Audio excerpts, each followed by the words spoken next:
এখানে ডালটাকে ধুয়ে নিয়েছি, তারপর পেঁপে কেটে নিয়েছি, পেঁয়াজ কেটে নিয়েছি, জিরা আর গরম মশলা ভিজিয়ে রেখেছি, আর খাসির মাংস ধুয়ে রেখেছি পরিষ্কার করে। সব ডাল ধুয়ে সাথে একটু বুট দিয়ে দিয়েছি।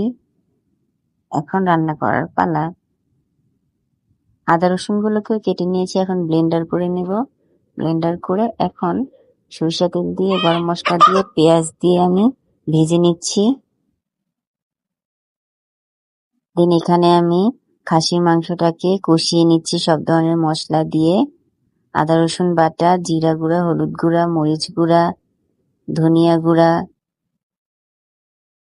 সবকিছু দিয়ে চাল ডাল মিশিয়ে এখন আমি ভালোভাবে কষানো হয়ে গেলে দিয়ে দিব পেঁপে।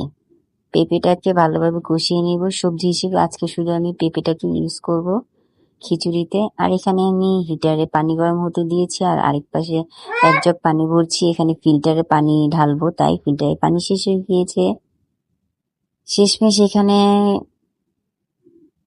কষানো হয়ে যাচ্ছে। কষানো হয়ে গেলে দিয়ে দিব এখন পানি। পানি দিয়ে সিদ্ধ করার পালা। খিচুড়িটা রান্না হওয়ার পর শেষমেশ দেখতে পাচ্ছেন লুকটা কত ইয়ামি হয়েছে, খেতেও মজা ছিল। দেন গাছে আনারস নিয়ে আসলাম কেটে, সবাই এখন খাবো। টাটা।